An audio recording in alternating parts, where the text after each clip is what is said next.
After the release of Tomb Raider 1 to 3 Remaster, a lot of people wanted to see if they were able to get Chronicles, Revelations, and I think that was pretty much it. They all wanted them to be remastered in terms of like the graphics and gameplay style. So it was then announced like a couple months beforehand that we were going to get our wish granted. We wouldn't think we would get this the following year, but we did, in St. Valentine's Day. Again, the same release date as the original trilogy for the modern systems.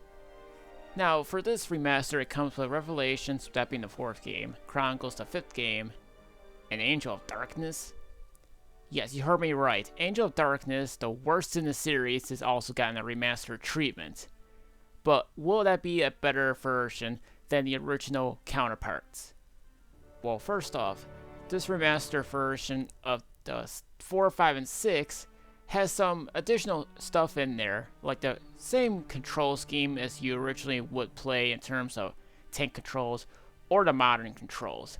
But this time, there's also a 60 frames option if you want to play in the retro graphics than opposed to 30, although it is defaulted to be 30 frames on there, but you can turn it off so you can play in 60 frames.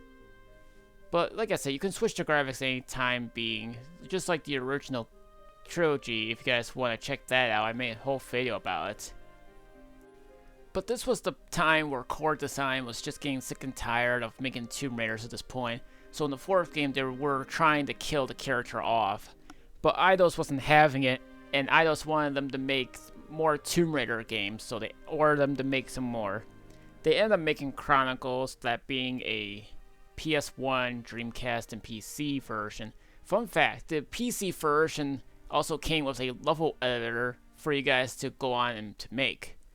But I want to mention about this remaster of all the games. Now, there is no PC expansions, just like the trilogy ones had before, but they did add in the PC exclusive times exclusive level that was meant to promote the 4th game in the series. That version was also given a PS1 port by a fan, which also includes the cutscene. For anyone that wants to play the original PS1 version, you're just going to have to emulate it or get a modded PS1 system, and that's about it. Anyways, we were given Angel of Darkness, of course, for whatever reason being, but I think most people were anticipating this because they wanted to see if the game will improve than its original counterpart. So, all of them will have their own retro and remastered graphics, and there are some slightly character design changes in terms of the remaster of Angel of Darkness, but both the remaster and original graphics are quite similar to another. What happened with the Angel of Darkness was that the core design was split to 2 different teams. One was to develop Chronicles and the other was work on Angel of Darkness. Unfortunately, when the game came to the PS2, it had the worst features out there. It had worse controls, and the game was buggy and glitchy. And it was just unplayable at times. I remember getting this as a Blockbuster rental, and I just experienced just terrible controls. They're even worse than the original 5-game trilogy. Whatever you say in this 5 thing. Even though the game sold better than Chronicles, yes, you heard me right, Chronicles actually became the worst selling Tomb Raider at that point, until Tomb Raider Anniversary, the remake of the first game, beat that record, for whatever reason being. Now, Revelation was the first game to be brought into the Sega system since the first game in the series. This was partly because the PlayStation and Eidos agreed with a exclusivity deal.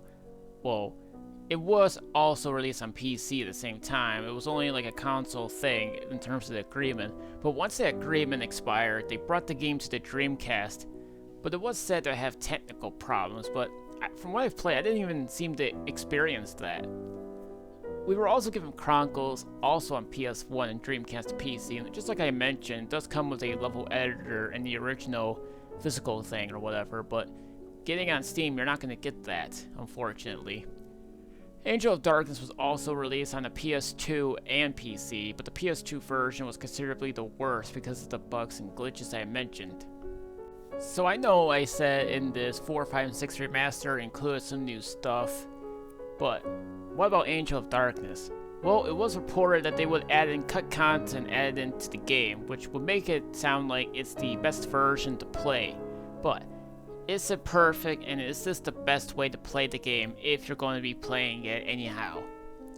Well, I will considerably say that it's better than the PS2 version by far. Control-wise, I don't know. I think in terms of the keybinds, and well, gamepad-wise I should say that, the game itself is somewhat better than this PS2 counterpart. But it doesn't mean it's a perfect game. Let's just get that out of the way for a minute. For whatever reason being, you can't just open doors or whatever out random. It has a progression system or whatever for some dumb reason, meaning you have to get stronger in terms of legs and arm movement. There's even a stamina bar when you grab on ledges now, which I think is the dumbest thing ever, considering the past 5 games didn't even have this, and for whatever reason being, they thought it was a good idea to add this feature. It just makes it unplayable at a certain point, because if you want to get all the way to another side, you just gotta keep on going with this stamina thing. Seriously, you can drop at any point, and it's just not gonna be enjoyable. But what about the weapons?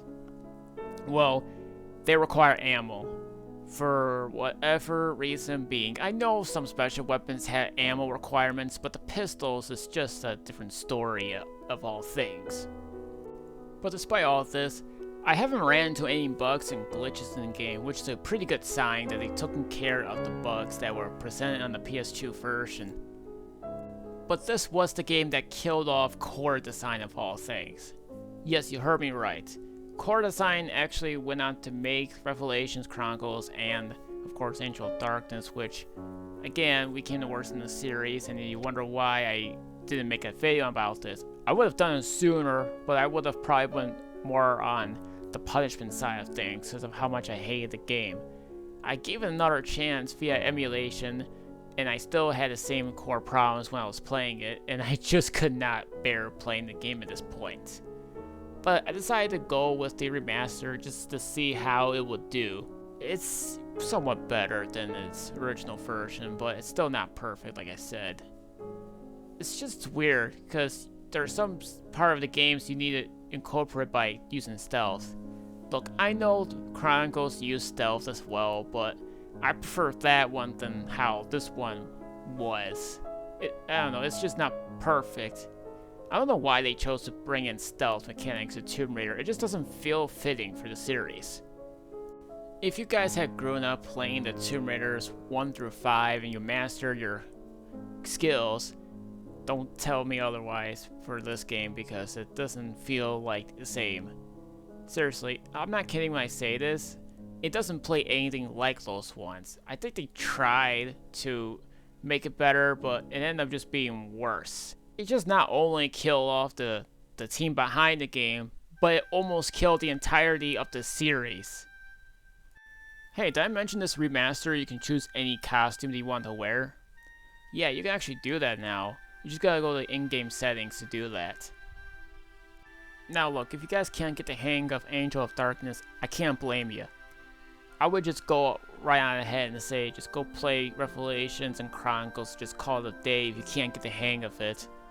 It's just one of the worst in the series. I just don't know why they make so many changes that I don't think anybody even asked for. I get they were trying to stay fresh because of all the same stuff, but I just think people rather enjoy the older stuff than newly added stuff. I should mention that the remaster collection of this also has New Game Plus now. Yes, you also heard me correct on that one. I didn't even know there was a thing until I saw the trophy list saying there's a New Game Plus mode. If you beat the game, you play New Game Plus. I think it might retain some of your stats you got in terms of secrets, but I think it makes the enemies much harder to kill, because I was shooting the dogs at the fountain area in Chronicles, and I noticed the differences in terms of the game's balancing, so that has something to do with it, I think. I think if iDogs really did take a break from the Tomb Raider series, maybe core design would have still been around to this very day, but unfortunately, they aren't. Now, after this was released and everything, Core Design was a part of Rebellion, but they were shut down in 2010. Their last game was Free Runner, which is on PS2, PSP, Wii, and PC. They actually just brought it to Steam back in 2019, I think, which you guys can play, as that was their last game they've actually developed in terms of the PSP version. But the only thing I will say is that after the release of Angel of Darkness, Crystal Dynamics started handling the projects of Tomb Raider to this very day, and we all saw how that is. Tomb Raider Legends had actually outsold some of the other Tomb Raider games, and it was given much better positive reception than how it originally was when all the other Tomb Raider games were starting to get mixed to negatives. But they've been doing pretty well as of late. The last one they didn't even seem to develop it, but they are going to be making a new Tomb Raider soon enough, which will be handled by Amazon Games from what I've heard and read. Who knows, maybe next year we'll have another Tomb Raider collection, but in terms of some sort of other, maybe Legends Anniversary and maybe Underworld, who knows, maybe that'll happen. Let's see if third time's the charm when it comes to Valentine's releases, when it comes to the whole Tomb Raider collections. They've been doing that a lot as of late. Don't know why, but at least it's something to give people playing. It's in case they're waiting for a new Tomb Raider to come out, or the fact they want to experience the original, they can. But if you ever just want to play all the Tomb Raiders together, you can now get a bundle containing 1 through 6, which is a pretty good deal if you ask me. Even though it's a little pricey, you're still getting a whole bunch of stuff, not just the 6 games, but also the expansion packs from the PC exclusives. But if you ever wanted more out of this old classic Tomb Raider stuff, then the only thing I will tell you guys is that you can basically play on PC some of the fan-made Tomb Raider games, which is something that you guys should look into. I've already made a video dedicated to it, and of course after I made the video, that was when the original trilogy was announced. And of course, strike number 2, we got the 4, 5, and 6, something that everyone's been asking for, but like I said, I never really heard anything about Angel of Darkness being requested as a remaster. But again, there's really not much to say about Angel of Darkness Remaster, but they have brought back some of the cut content, and the fact they've made the game much more playable now this time, instead of how it originally was on the PS2. But that's all I can pretty much say, is that the collection itself is pretty great. Despite the fact that Angel of Darkness is the worst in the series, but if you guys want to go play and see what I mean, you pretty much can. Maybe I'll talk about these games individually one day, but it just depends on my mood. But I got other games to be talked about anyhow. But that's all I'm going to say about the Tomb Raider stuff. But the collection itself is definitely worth it if you're still thinking about playing some new or old Tomb Raider games and want to experience how they started it. Then by all means check this game, or at least check out the whole core design aspect out. Hopefully we'll get some sort of 8-bit or 16-bit or 32-bit stuff. Well, I'm referring to the handhelds to be quite... I'm referring to the handheld versions just to be more specific, as some of them were also from a core design, so hopefully one day we'll get a 2D type collection of Tomb Raider. So we'll see what happens in the future when the time is right.